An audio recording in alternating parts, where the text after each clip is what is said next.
Welcome to Copilot Zero to Hero, now with added agents. The single place that you need to come to if you want to know about all things Microsoft 365 Copilot. Season 1 is available for video on demand from our YouTube channel. And the UG admin in the room will start posting links in the chat. Thanks, UG admin. Yes. For those that are new, we are in season 2 of Copilot Zero to Hero. Season 1 is where we focused on all things Microsoft 365 Copilot. And apparently there is a season 3 coming, which I've just been told about by our group administrators. And that LinkedIn group is always weird because it looks French. Identifier bourgeois. I don't know why it does that. It's just odd. Anyhow, yes, season 3, we are actually going to drill into all the technical readiness requirements for both Copilot. We're also going to be expanding into Cowork, Scout, and Claw, which is all new. And soon to be coming to a GitHub Enterprise subscription near you, because that's what you need for Scout. But all the announcements that were made at Build surrounding Claw, Scout, and Cowork, plus all the how to license so that you don't burn a hole in your pocket. It's a whole bunch of new repos that have come up, and we will be taking a month break after. It's the 25th. Is it the 25th? The 22nd of September, we'll be taking a month break and coming back to you probably. Actually, no, this will be in the new year. I think so. That would make more sense. Yeah. Yeah. Okay. The what? In the new year. But what we will be going back to is our normal Microsoft 365 user group sessions. So if you need information about Copilot Zero to Hero, head over to copilot0tohero.co.za. Season 1's recordings are available there, so you can pick and choose, or you can head over to youtube.com/Copilot Zero to Hero, and you can also find our YouTube channel if you want to watch all the videos. We will be uploading all at once the last couple of videos. We will. Yeah. It's because someone was writing their thesis on pages that unfortunately she was unable to do things for what the WhatsApp group was created for. But we won't talk about that. This is being recorded, right? Oh, sorry. That was my inner voice. Sorry again. If you want to know more about everything, there's a GitHub repo we typically publish. We'll be also doing a bulk upload of all the sessions to the GitHub repo, so you'll be able to download that. You'll be able to watch the videos. I'm not sure if we've got any demo content in the GitHub repo, but if there is, great. I never go there. If you want to move the season 1 stuff there, as far as I know. Yeah. So if you want to know and stay up to date with all the things that happen in the Microsoft 365 South Africa user group, please join the LinkedIn group, because we typically post everything there. And then we will let you know through the LinkedIn group and also the meetup. Join the meetup community. It's great to have. We've seen an influx of people. Just want to thank everyone on the call for making that growth trajectory possible, because without you, we would not have achieved the record numbers, because we almost had 2,200 users. Yeah. Oh, get in. Thank you very much. 2201. Sorry, what's that? 2201. 2201. Oh, I was like, is that an area code? It's not my cell number. You said almost at, and I said wasn't 2201. 2201. So what are we at? 2200, or are we at 2199? We are on 2201. Are we on to? It's very confusing. Wow. So, anyhow, 2,201 percentage 20 members, Alistair. hashtag double punt, whatever that means. Very sort of smoke signally. Kan jy my hoor? Anyhow, So coming back to today's show, today's episode, I think this is episode 8. We've got 2 more left. I think next week is Jackson 5, and then covering everything. The most important thing about all of the things that we do is Tracy having the late night show, the last episode of season 2 about adoption and change management. Because as much as we build these things, if people are not taught how to use these things, it means nothing. In today's episode, we're going to be focusing on tricky. We're going to be connecting Foundry, the artist formerly known as Azure AI Foundry or Azure Foundry. It's now just Foundry. Right? Foundry agents and how to surface Foundry agents inside a Copilot Studio, the new experience, which is officially GA'd. Yes, it has GA'd. Just some caveats around that. Anything that ends in IQ costs you money. So if you want to do Microsoft IQ or Work IQ, it is Copilot credit money. Understand that. Copilot credit is the bane of everyone's existence because you need Copilot credits to use all the cool stuff. And it's not like you can license your users with a Pro Max, or an Ultra Copilot subscription like other places do. Wish Microsoft would do that. You have to buy this buckets of things, and there is some stuff.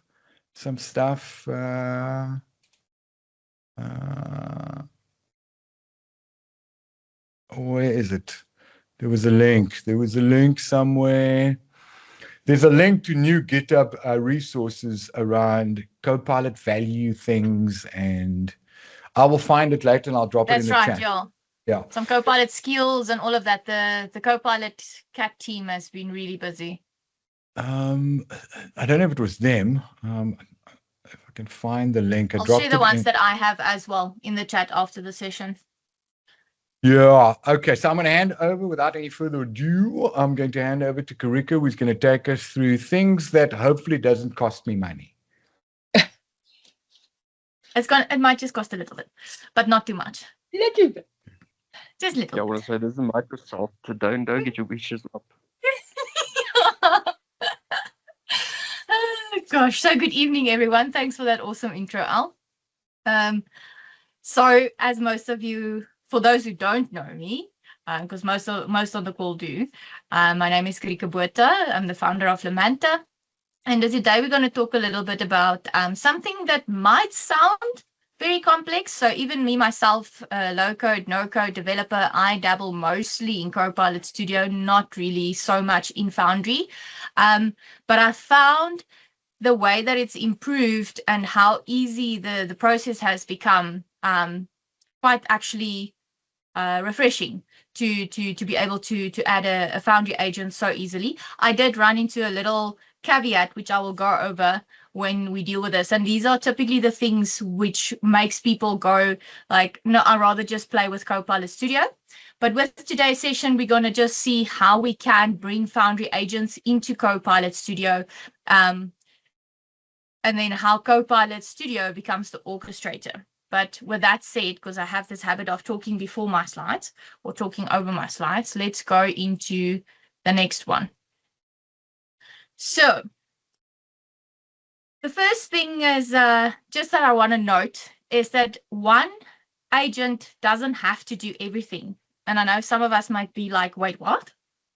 So yeah, a lot of people, I've seen this also, is we build because we don't have that concept of parent agents with children agents, but for those on the call, you might have had exposure to that. But a lot of clients, especially people or low-code, no-code developers who actually just starts their journey, wants to build everything into one agent because it's just the easier way to do things.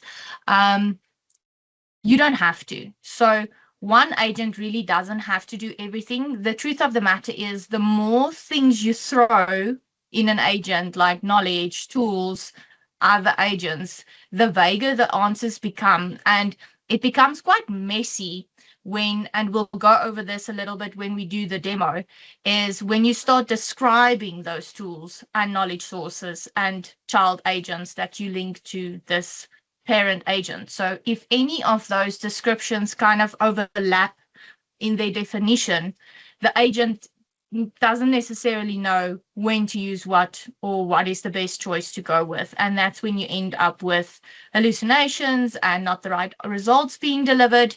So typically you don't want one agent that does everything. I actually like this analogy is to see Copilot Studio as your front door. That's the place of entry for your users.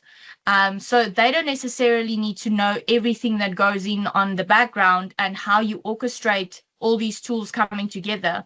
The main thing is they interact with an agent and they get their result back.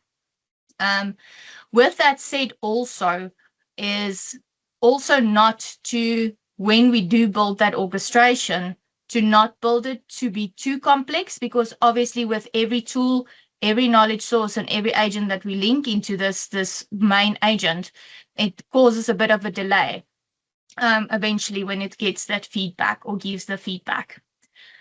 So, but typically when designing agents, as you've been on this journey with us, when designing agents, it's always good to understand that kind of design your agents in such a way that it does only do one job instead of multiple jobs, and then use Copilot Studio to orchestrate that.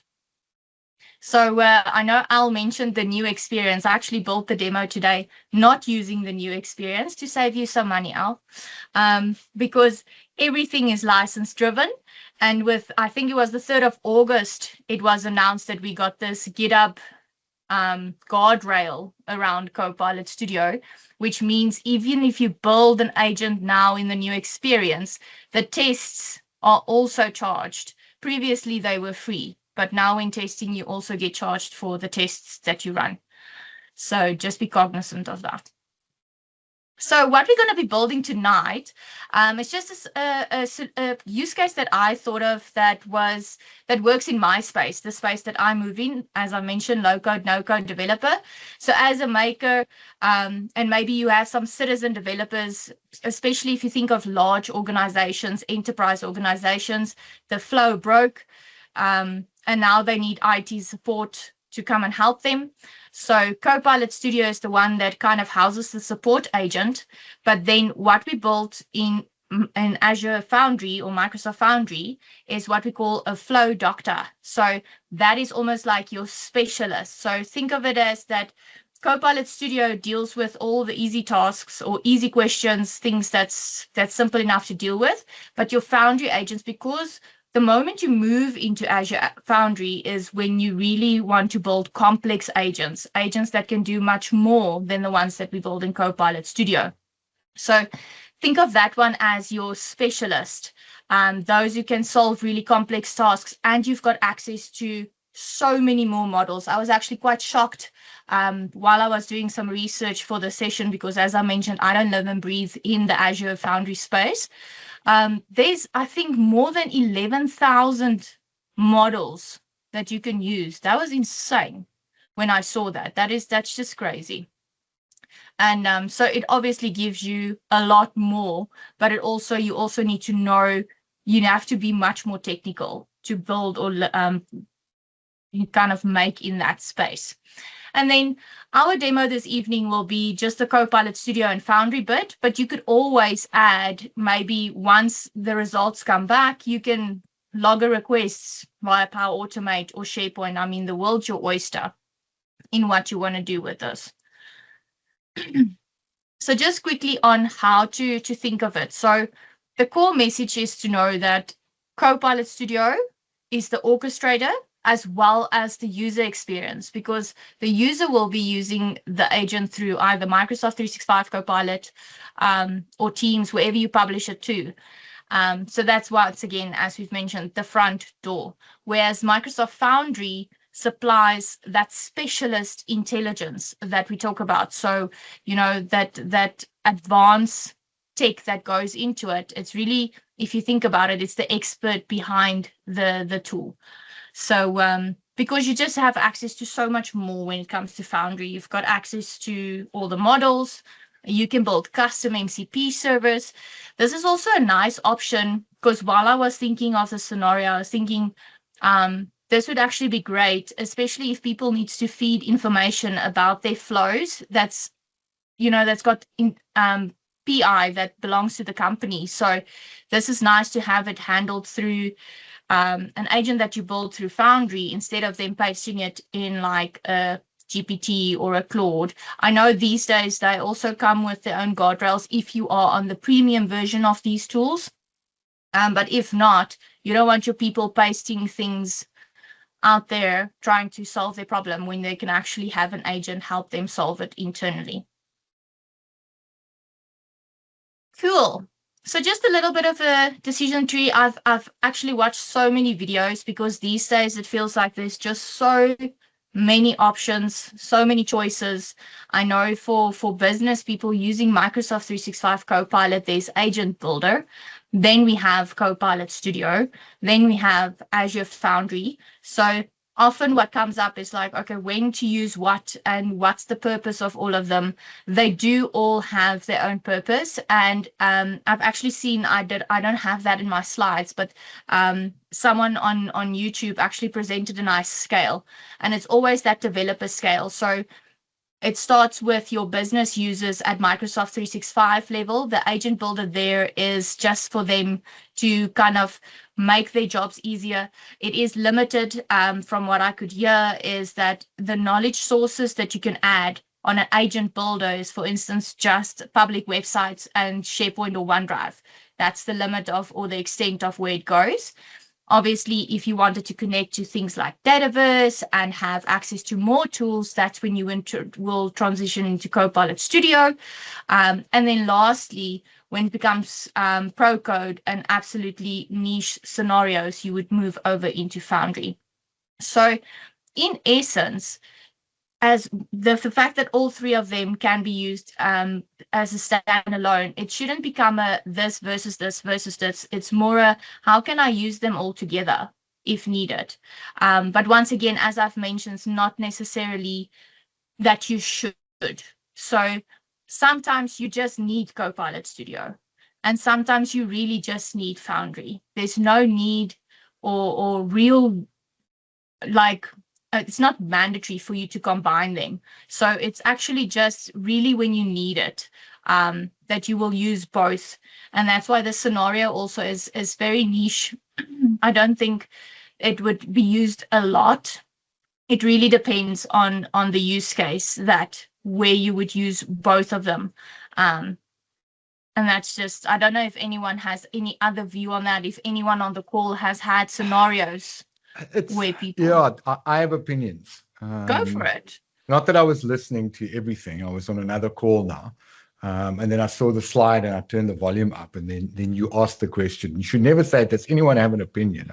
It's a tricky space where I think agentic AI is in today's world, right? We saw at the beginning of the year, Microsoft was nowhere with Copilot, all the agentic stuff, or in this case, the harness engineering, we call it that, right? And Hermes came out, OpenClaw, and you had NemoClaw from NVIDIA, and now you've got every type of claw, right? And you can find, PewDiePie. Oh, wow. Those who know anything about YouTube and these big YouTubers, right? It's weird that Mr. Beast doesn't have his own agentic platform. PewDiePie launched an agentic platform, right? Called, I think it's called Odyssey, right? Agent harness and all of those things, very much like Hermes, right? Hermes has become the default, the de facto standard, and they've been doing, from news research, not the other Hermes, they've been doing great things in the CLI type based things. And then you can look at platforms like Flowwise and Diffie and N8N from an orchestration perspective. So we've seen this growth in this growth in harness engineering, right? And the concepts of personal AI, infrastructure, and all of those things.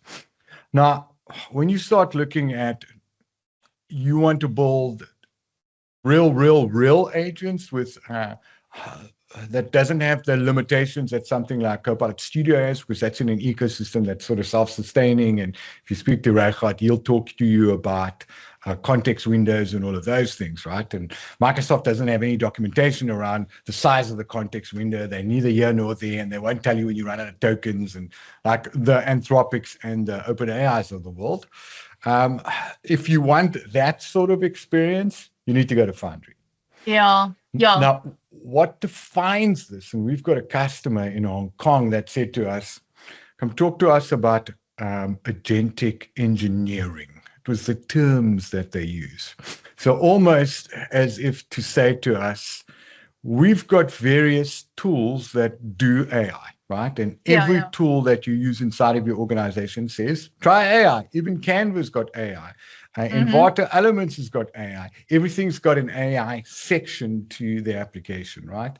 So bringing that all together somehow where you almost have some sort of middleware, or in the old days, we called it a service bus that managed all of these things, that was literally the governance and the integration layer, right? Microsoft is still missing that. But when you look at things inside of Foundry, you can do more. Right. So if you hit the extensibility limits of Copilot Studio is typically your citizen developer platform for agentic AI. Yeah. Now with added harness and added cost with Work IQ, because most of the times Microsoft doesn't know who they want to be when they grow up. Right. Sorry, Tracy. But you can use both. Whether or not you are going to, I think it's really going to depend on the size of the organization, number one.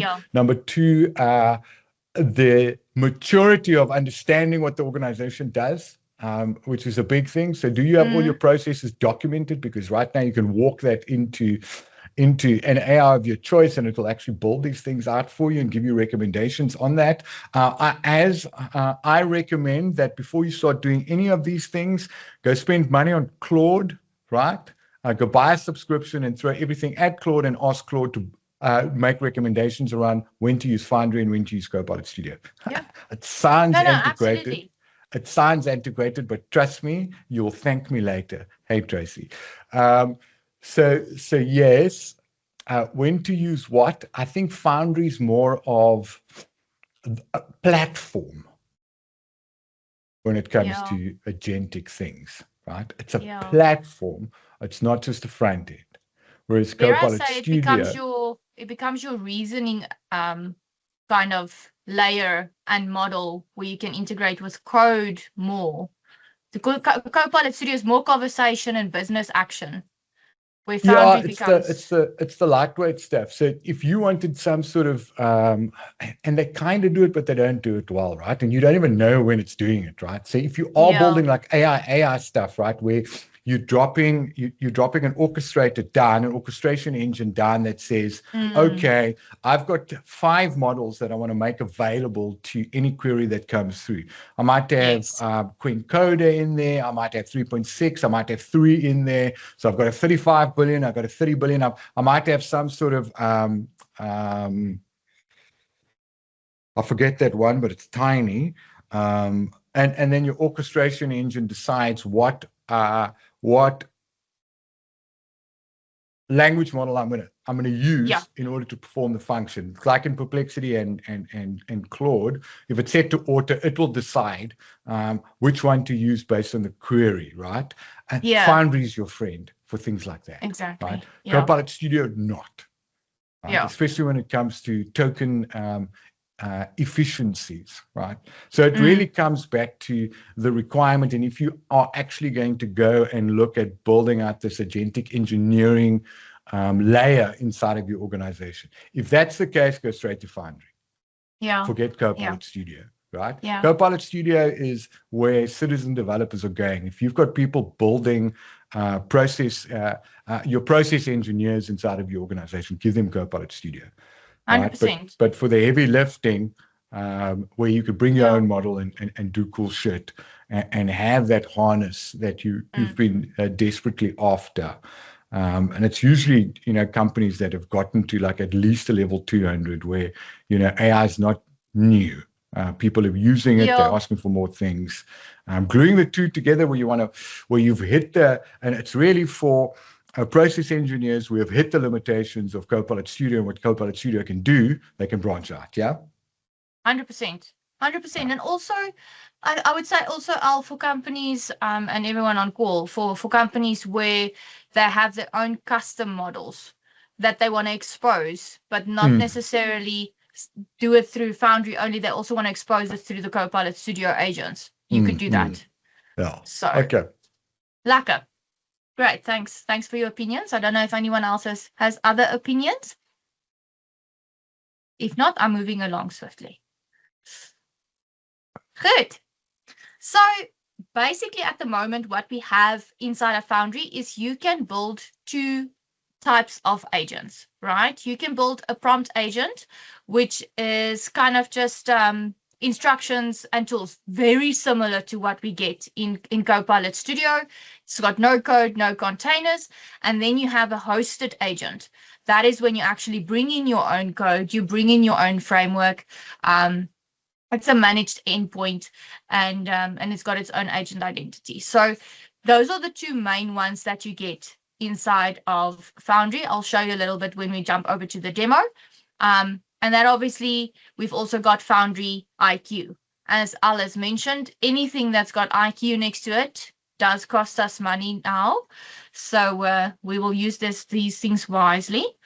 And then we've obviously got connected agents, and that's where Copilot Studio comes back into play, because this is where Copilot Studio once again becomes that orchestrator. It becomes the parent, if I can, for the lack of a better explanation, that decides which of these agents or tools or things that it will call based on how the user is interacting with it. Previously, obviously, in the standard experience, we had topics. You can still use topics.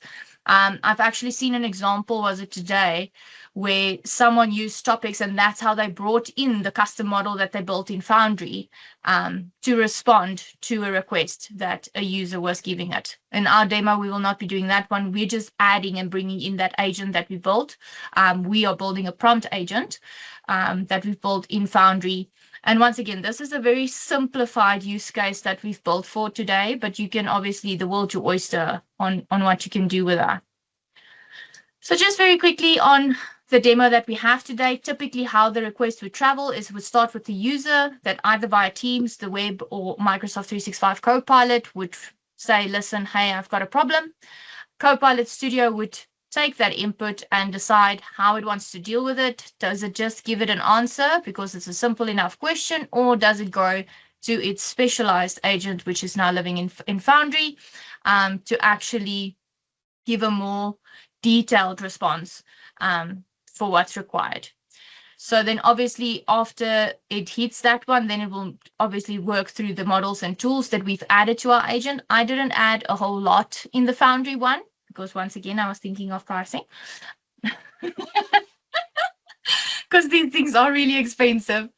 And but yeah, always think of it as you've got this, or each agent has its own job, and Copilot Studio is just the one that calls the right person for the right, well, agent, not really person, the right thing for the right job.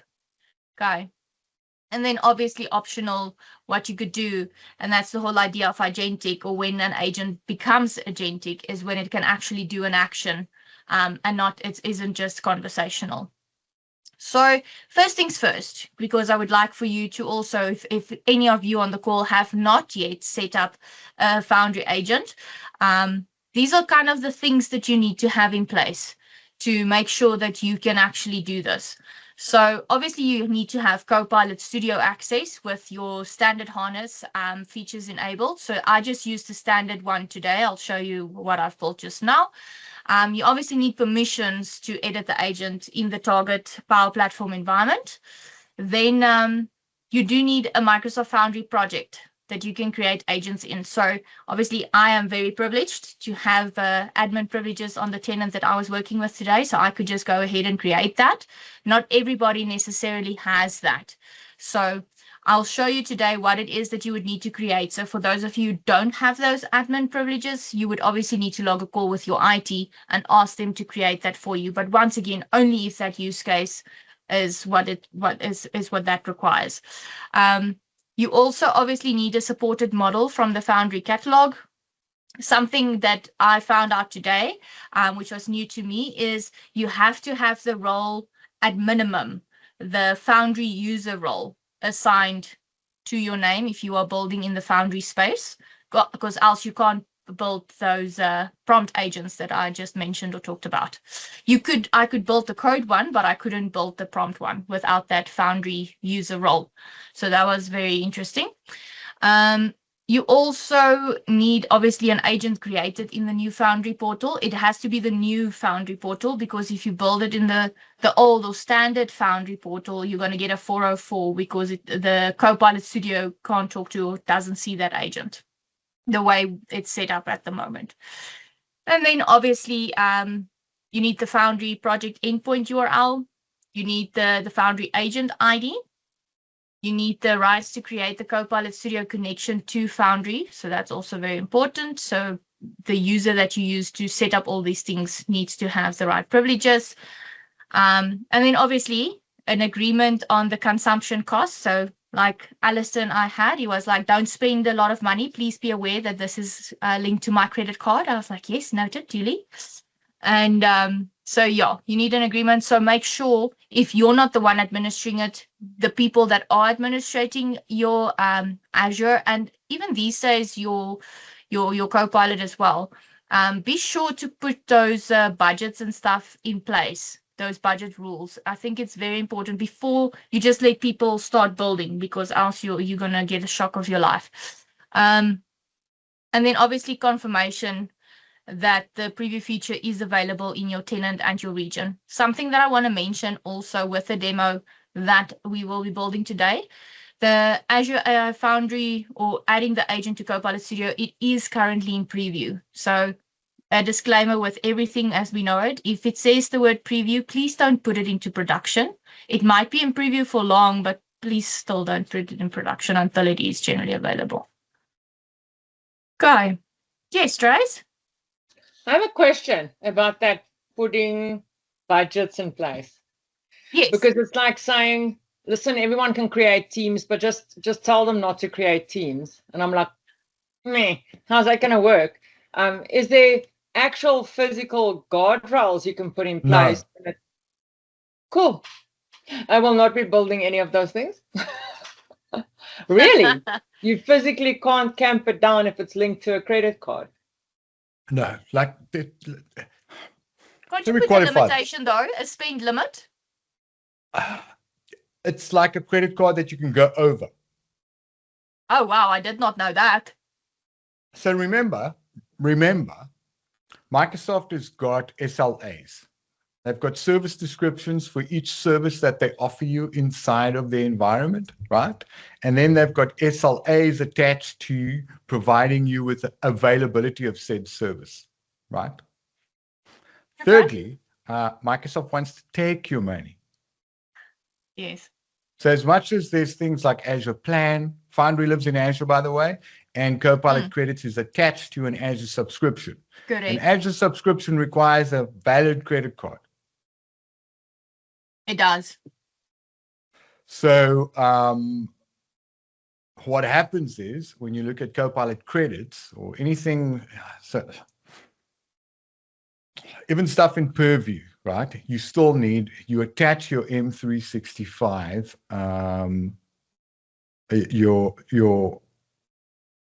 M365 tenant to your Azure subscription from a billing perspective. It's that billing profile, so right? So if you want to switch on OCRing inside of your M365 environment, you need to enable an Azure subscription, right? Yeah. From a consumption perspective, because everything is based on consumption.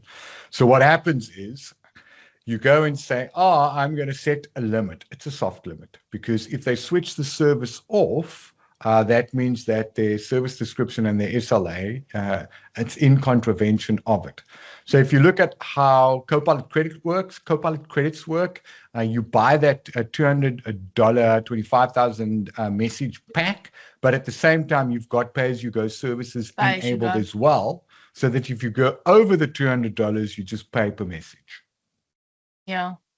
So when you look at how that impacts things like co-work, right? Yeah. You'll burn $5,000 because some user decides to go ask Claude or Perplexity about it, and they give them this big instruction, and this thing just runs for 2 hours, right, doing things. And they just go, oh, thank you very much. Thank you very much. Oh, by the way, you've hit your limit. Oh, by the way, you've hit your limit. Oh, you've exceeded your limit. Not access denied. And keep in mind, America, so if you're in South Africa, they 8 hours difference, right? So you're going to get that, hey, you've gone over your limit in the middle of the night. Yeah. That's what you're going to wake up to. Very true. Anyway. Very true. Cool. Okay. So let me quickly jump over to the space of where we actually build these things. So look, I was looking at the price plan, Al. See, I was looking at making sure that I was using the right model with the minimum cost. Cool. So obviously when we are in Azure, the first thing that you want to do is head over to Foundry, and you want to create a Foundry resource. Okay. So obviously here you choose your subscription. You can choose to use an existing resource group or create a new one. For those of you who don't dabble in this a lot, don't worry about this too much, but this is typically where if you're not the one managing this, your IT person would come and create this for you. Then you would give the Foundry resource a name, you would choose the region, you would create a project. So project is typically where we would build our agents in. And then there's a few other things. I kept everything as a default. And then once that is spun up, it'll actually give you this resource. And then from here, you can go straight to the Foundry portal. You cannot access the Foundry portal if this hasn't been set up yet. So that's why it's important to have that set up first. Once in the Foundry portal, this is the first page that you will be met with. This build an agent, this is the prompt agent. The code an agent is the host agent. If this one is blanked out with a little lock, it means you don't have that Foundry user role. So if this one says start building and you can actually click it, then you are good to go with your role. So if we start building, you can immediately start creating your agent. You can give your agent a name. I'm going to go to the agent that I've created already for today. So very simple. I really made a very, very simple agent. Just called it Power Platform Flow Doctor. The model that I'm using is GPT-5. Obviously, these are the two default ones, but then you can also browse more models. And then you've got access to that whole host of models that I was talking about a little bit earlier. So here you really have access to all the models that's available. I mean, there's Grok, there's Kimi, all of those ones. Okay.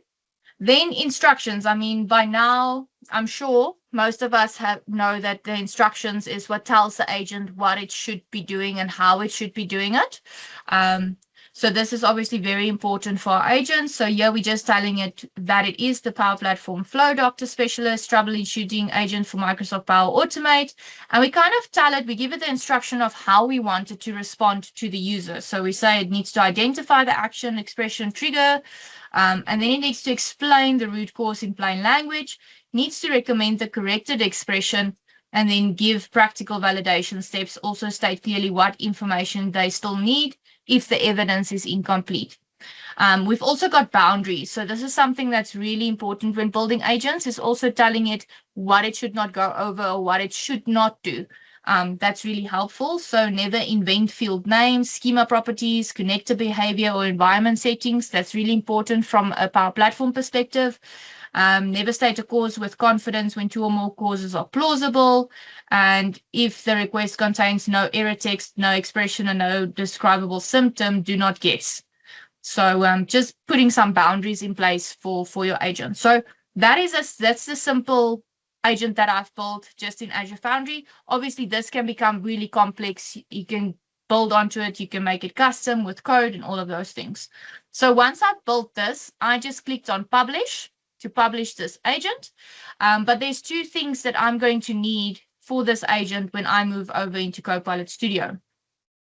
So moving over to Copilot Studio, just very quickly, I also just created a new blank agent. And I just called it Power Platform Support Assistant. And then obviously it's also got a set of instructions in here where we tell it that you can answer general questions about Power Automate, Power Apps, licensing, and internal support yourself, briefly and plainly. But when the user supplies a Power Automate error message, a failing expression, a connector error, or something that's broken the flow, then you should contact or access this Power Platform Flow Doctor. So as we've mentioned before, and as we've been talking about Copilot Studio being the orchestrator, this is how you do it. It's through the instructions. Obviously, this is the standard Copilot Studio view. In the new experience, you can do this by means of skills, where you can also give it that set of instructions. I went the standard way today because I didn't want to pay for just testing and doing that GitHub Copilot honors. I didn't want to experience that. But also what we have here, so where we would add that Azure AI Foundry agent is we would go to agents. And then here you can go ahead and click on agent. So it's not a new child agent. You actually have to click on connect to an external agent. And this is where you've got access to Fabric, Foundry, M365 Agents SDK, or agent to agent as well. So we're doing the Foundry one. So when selecting that, I'm just going to quickly create a new connection, because if you haven't created a new connection yet, what it's going to ask you for is you don't have to worry too much about the display name. The authentication type is the Microsoft Entra ID user login. But what it's needing is the Azure AI project endpoint. So where do you get that? You get that in your Foundry space. On the landing page, you've got your project endpoint right there. And that's the endpoint that you would paste in here. Once you have that, and the connection is established, it's got a little green mark there to show that the connection is established successfully. You'll click on next. Here you can name the agent on what it would be called on this side in Copilot Studio. Now where it gets really interesting is in the Copilot Studio agent which we've built, as well as the Foundry agent which we've built, in both of these we gave it instructions on what it needs to use. But when I'm adding the Foundry agent here, the description really does matter. So for the other two instances, where it's the Foundry agent, the Copilot Studio agent, the description doesn't matter as much. But when you are adding a tool or an agent to an agent, the description becomes of utmost importance. So here you will say in the description, and I've actually got, if I quickly go, I'm going to leave this page. In this one here, I've got the description here to say that this agent here is a specialist Power Platform troubleshooting agent that analyzes Power Automate errors. And the end sentence is the most important, where it says, do not invoke it for general questions about about what Power Automate is, licensing questions, or requests to build a new flow. So it's very clear in when this agent or tool should be used. Okay. And then just quickly jumping back on when you are adding a new agent and the connection has been established. So it's going to ask you for your agent ID. So typically when we see ID, we think it's a GUID. In this instance, it's not. Your agent ID is actually the name of your agent. So this is your agent ID. The name of your agent in Foundry is your agent ID to pass to Copilot Studio. So once you've done that and it's been established, you can see that it's been added. We've given it a name, we've given it a description, and the ID. What we want to do is, it's always good to test your agent. So what we're going to do is, I'm just going to start a new window. So now with the two sets of agents that we have is, we said if it's a normal question about just what Power Automate is, it should be answered by this Copilot Studio agent. If it is something where I've actually got an error and that's what I'm passing to it, I wanted to actually trigger the Azure agent with the response that it should be given. So, excuse me, I just quickly want to copy that question so that we can see it in the test. While I'm getting that, are there any questions at this stage?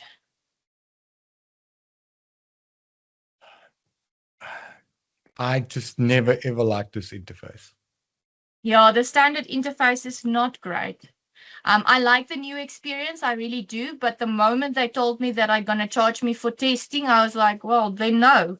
I want to test and not be charged. I didn't like that. So, because I also don't like this. I like the new experience. It's just so much more user-friendly, and I feel like you can do so much more.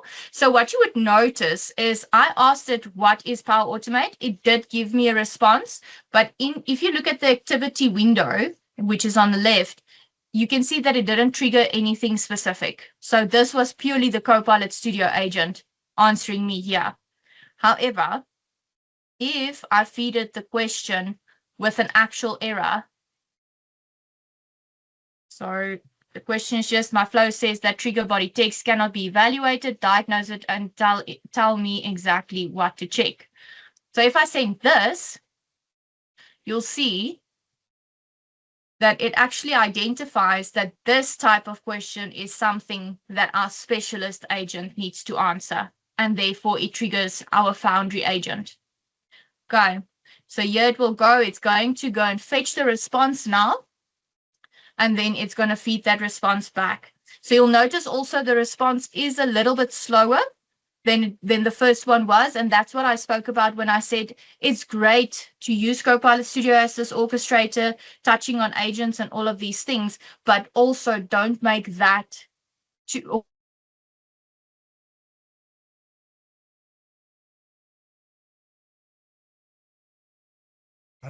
Internet gremlins. It's internet gremlins. I'm sure you've got something interesting to add. Oh. Look, I like the fact that it's intelligent enough to actually go and... Here we go. She's back. Is she back? Yes. Okay, but please continue. Lost you for a small moment. She's still roboting. Is she roboting? Am I roboting? No, you're fine now. Okay.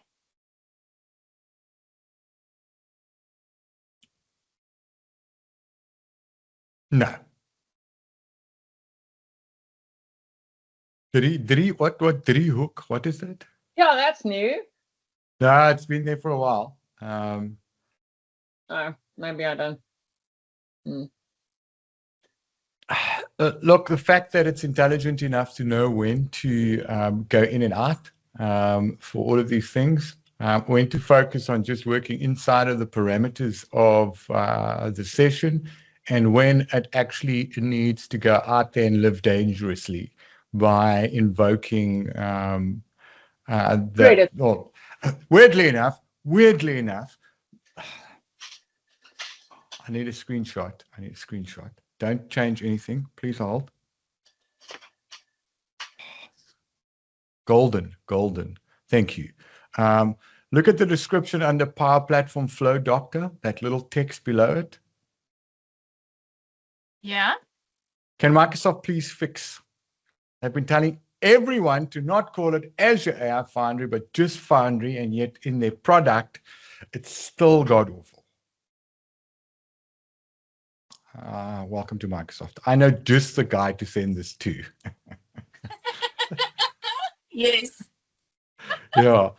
But yes, sorry, Karika. I like the fact that you are able to delineate between what happens inside a Copilot Studio and what actually, when it gets passed, so that there's some intelligence that will actually, so that, and I suppose from an optimization perspective, that's also good, right? Yeah. When it actually goes out there. Yeah. So, and then one thing I really also like is if you're the one building this, we've got the activity tracker. So you could easily see in the activity tracker what it is that your agent did. So if I go into here, I can actually see the path that it took, and how it rationalized and how it got to the answer that it got to. So I actually quite like that.